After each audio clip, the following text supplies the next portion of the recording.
have you seen inflation rearing its ugly head recently, in business and in your area, Calgary? First of all, thank you so much, David, for having me on here. It's an absolute pleasure. We've seen inflation and the bad Liberal policies in effect, especially in an area like mine, Calgary Forest Lawn, affect small business owners and our constituents even before the pandemic. We were bringing up inflation, how it was creeping up at that time, and it was all due to the out of control spending by the Liberals. We saw things like this, the WE scandal, where they were just dishing out money to organizations that were Liberal friendly. Those type of things, what they do is they make Canada print more money. And with the printing of more money, that means cost of everything goes up. And what we did was, and not we, I mean the Liberal government, is that they drove up the cost of inflation as well. Now, we see the Liberals saying on one side that this is a global phenomenon. Yes, to some degree it is, but each country has its own responsibility to control inflation. We have small business owners, and David, I come from the construction industry. Before the pandemic hit, I was talking to tradespeople who were already laying people off from their job sites, and they had to go back on the job sites themselves. These are owners that are small business owners that are tradespeople. The reason for that is because, again, like I said, there's Liberal policies that are just bad for the economy. Bill C-69, the no new pipeline bill, Bill C-48, the no tanker bill. I mean, we could still get our oil to the West Coast, but no tanker can take it from there. So what these policies did was, and on top of that is this crazy carbon tax that we have. What it's doing is it made our economy go down. With no new pipelines, there weren't many houses being built at that time either. It took such a big effect on our economy. People were being laid off of their jobs. Then we saw, I'll just give a quick example. In 2019, when I was door knocking, I went to a door of this Lebanese woman. She was a single mom, had a for sale sign on her house. And, I walked to the door and she was just like heartbroken. So I got to talking to her and she was just in tears. She said, hang on a second here. She went to go get her direct energy bill and she showed me the bill and she was pointing at the carbon tax on the bill and saying, what is this? Why am I being punished for something that I've always used? What is this? I can't afford living here anymore. That's why I have my house on for sale. I was in the oil and gas industry. I got laid off, obviously. I can't afford this house anymore.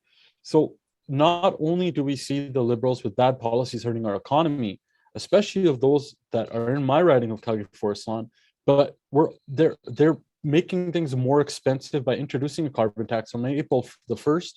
That carbon tax is going up even more.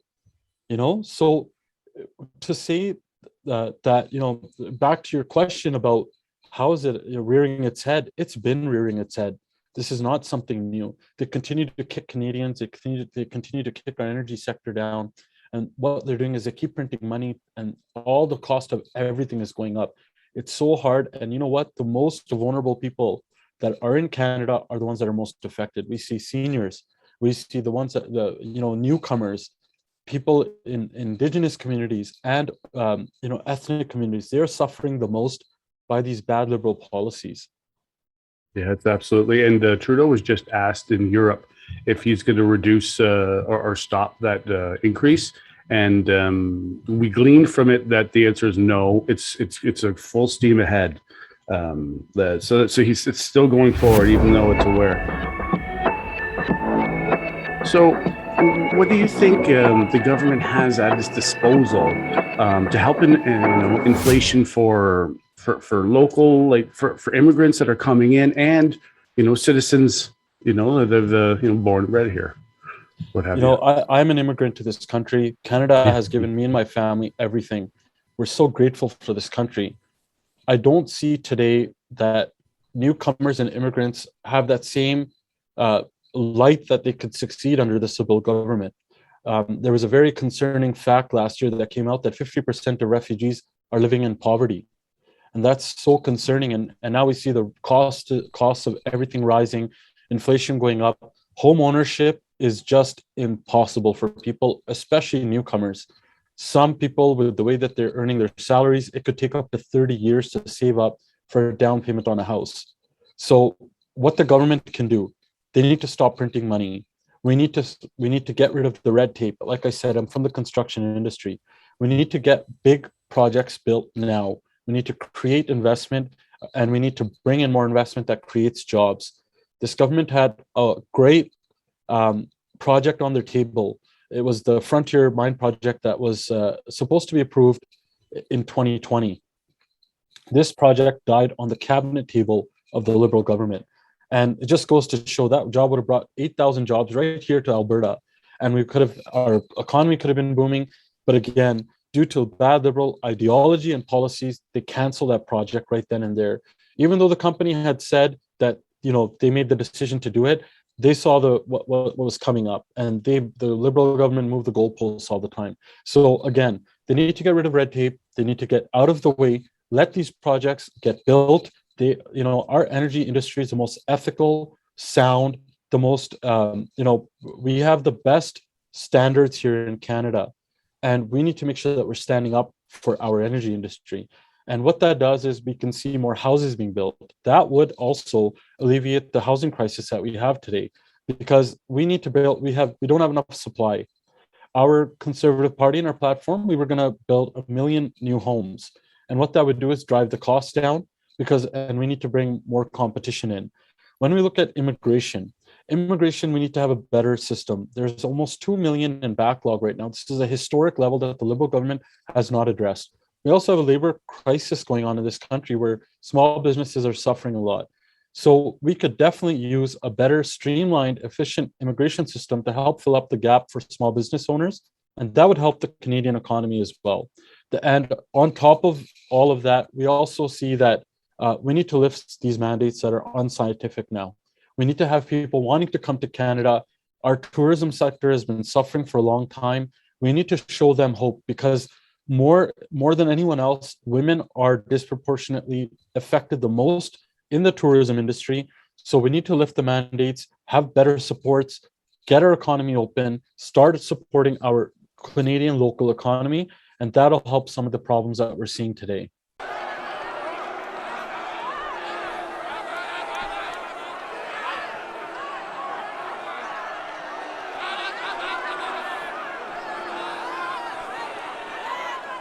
Yeah, absolutely. And Doug Ford just announced, or at least I saw in the National Post today, that he's alleviating all mandates. They're gone out of the province. And again, Trudeau was asked about that, and we couldn't glean if it was a yes or no out of the answer. But so we assume it's steady as she goes. So to bring it to the focus of the day, the Ukraine people fleeing, is there something that the government should be or could be doing besides what's happening now, which we can't find anything? I have Ukrainian background, and I can't find any programs or anything. I even applied to ask some things for them, got nothing back. So if there's anything. Absolutely. This is a really critical and very crucial question right now. Look, our focus as a Conservative Party has been to take a Team Canada approach with this. We have put forward many different options, and some of them include visa-free travel between Canada and Ukraine. I met with the then ambassador last year, and this was something we implemented in our Conservative platform, because we have such a long-standing relationship with Ukraine. We have so many hardworking Canadians that are of Ukrainian heritage here in Canada that are literally the fabric of Canada today. And so we wanted to implement a visa-free travel. That would avoid the situation that we're seeing right now, where people are having to flee and they have to wait to do their biometrics and fill out an application before they come to Canada. We know that there are a lot of people that want to just come here temporarily. They want to still continue to call Ukraine home when it's safe to do so. So if having visa-free travel is just a no-brainer, the government has not acted on that, even though multi-parties have asked for that. I got a motion passed in our immigration committee without the support of the Liberals for visa-free travel within that committee. Again, we see the Liberal government just sitting on their hands with that. We've asked for the ambassador of Russia to be expelled from Canada. We need harder sanctions being put on. We need to make sure that we are not, and the world is not, reliant on any type of energy from Russia. We need to do the most that we can in order to show that we're serious about putting these sanctions on them. For those people that are stuck right now, the government did come out with two programs. One is a short-term, one is a longer-term program. Unfortunately, they are not being released. The short-term plan is not going to be released for another 2 weeks or so. And again, we see slow movement from this government. I'll give you an example of what happened in Afghanistan. We saw the extreme failure that happened to the Afghanistan interpreters. In our Afghanistan committee, it's been brought forward that the Liberal government was briefed as early as January 2021 that Kabul was going to fall, that this was the plan, this is what was going to happen, they should prepare for it. But we saw them sitting on their hands, and instead of an evacuation plan, the Prime Minister was more focused on an election plan. He called a very selfish election, abandoning those that served Canada. We continue to see major failures from the Liberal government on that part. I've been contacted by hundreds of people who are asking us, why is there such a difference and a bias between what we're doing for the people in Ukraine and those that serve Canada and Afghanistan? And the Liberal government needs to come forward and be clear on what the difference is. But it comes back down to, we need a better immigration system. It's been failing under this Liberal government for the last 6 years.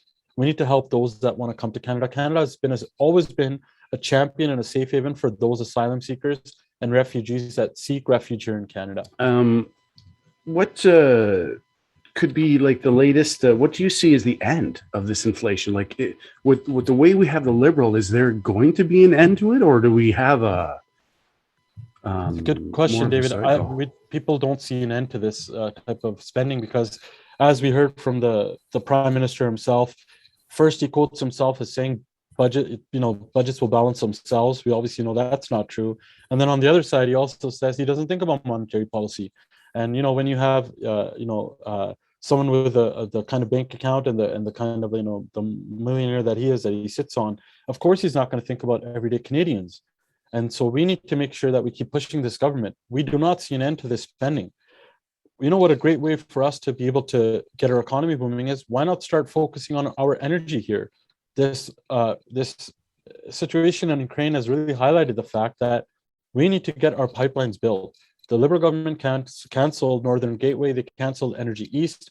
They did not stand up for Keystone XL. What a great place to start, and start standing up for our ethically produced Canadian energy, first of all, and get that out to the market. Let's get that out to Europe.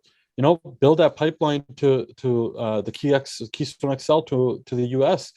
We need to make sure that the world is supported by Canadian energy. And there's a quote by Canada Action: "The world needs more Canadian energy." That's where we can start. That would help inflation as well. We need to create more jobs. We need to have all cylinders firing, whether it's our economy, jobs, with supporting Canadians, and that is a great place to start. We need to stop printing money.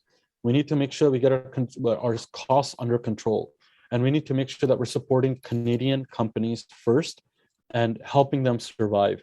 We need to make sure that we're creating a robust economy where there are jobs, because there is a crisis going on, but things are not being filled fast enough either.